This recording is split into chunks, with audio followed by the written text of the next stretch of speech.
আপনাদেরকে বলা হলো যে আপনি ভালো হতে পারবেন না, আপনি ওষুধ ছাড়তে পারবেন না, আপনি ডায়াবেটিস থেকে মুক্ত হতে পারবেন না। কথাটা কি সত্য না মিথ্যা? এই যে এখনো বলে না, সত্য না মিথ্যা? জোরে বলেন কি কি? এই মিথ্যা যদি সারা পৃথিবী সবাই মিলেও বলে সেটা মিথ্যা। আমার এতগুলো না, একটা লোকও যদি সুস্থ হইতো তাকেই বলতাম যে এ যেহেতু পারছে সবার পারার কথা, সবার পারা উচিত। তা আমাদের এখানে যারা ইদানিং এসেছেন তার ভিতরে সর্বোচ্চ বয়স ভালো হয়েছে, সুস্থ হয়েছে, ওষুধ মুক্ত হয়েছে, তার বয়স ৭৯ বছর। তাহলে ৭৯-এর নিচে যারা আছে সবাই পারবেন ইনশাল্লাহ। ৭৯ বছর, তাহলে যারা তার চেয়ে জুনিয়র তারা পারবেন না ইনশাল্লাহ? পারবেন।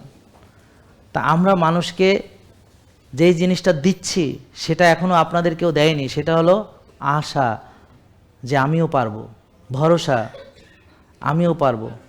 রোগ থেকে মুক্তির উপায় আছে, ওষুধ থেকে মুক্তির উপায় আছে, যেটা আপনারা সবাই হন্যে হয়ে খুঁজছিলেন, পাননি, কিন্তু সেটা আছে। কিন্তু দুঃখজনক ব্যাপার হলো এইটা নিয়ে প্রতারণা শুরু হয়েছে। যে আমাদের সুস্থ হয়েছে ভাই বলে যে এখন ডিকেয়ার বেচতেছে, স্লিমিং জুস বেচতেছে এই ভিডিও দিয়ে। তো এটা যে কি পরিমাণ ধোঁকাবাজি, প্রতারণা, তো এইটা আপনার আজকে একটা ভিডিও পাবলিশড হয়েছে, আমি এটা শেয়ার করেছি 2-3 দিন আগে সার্চলাইটে, এইটা আপনি দেখবেন। হ্যাঁ হ্যাঁ, এটা দেখবেন। তা এই যে যারা মনে করছে যে ওষুধ খেয়ে ভালো হবে, তারা প্রতারণা পাল্লায় পড়বে। কারণ ওষুধ দিয়ে যদি রোগ ভালো হইতো তাহলে তো একটা জিনিস খেয়াল করেন, ধরেন এই ওষুধটা খেয়ে আমার ডায়াবেটিস ভালো হয়ে গেল, তাহলে এই ওষুধটা যদি সত্য হইতো তাহলে কি হইতো? প্রথম কথা হলো যে ডোনাল্ড ট্রাম্প আমাকে ডাকতো, ইলন মাস্ক বলতো আমি আপনাকে ইনভেস্ট করতে চাই, যে আপনি এমন ওষুধ আবিষ্কার করেছেন আমরা তো পারি নাই, আমাদের বিজ্ঞানীরা ভুয়া, আপনি হলেন আসল বিজ্ঞানী।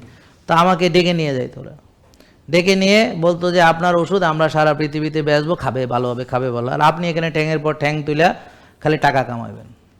জেকে লাইফস্টাইল লিমিটেড, ওষুধ মুক্ত সুস্থ জীবন।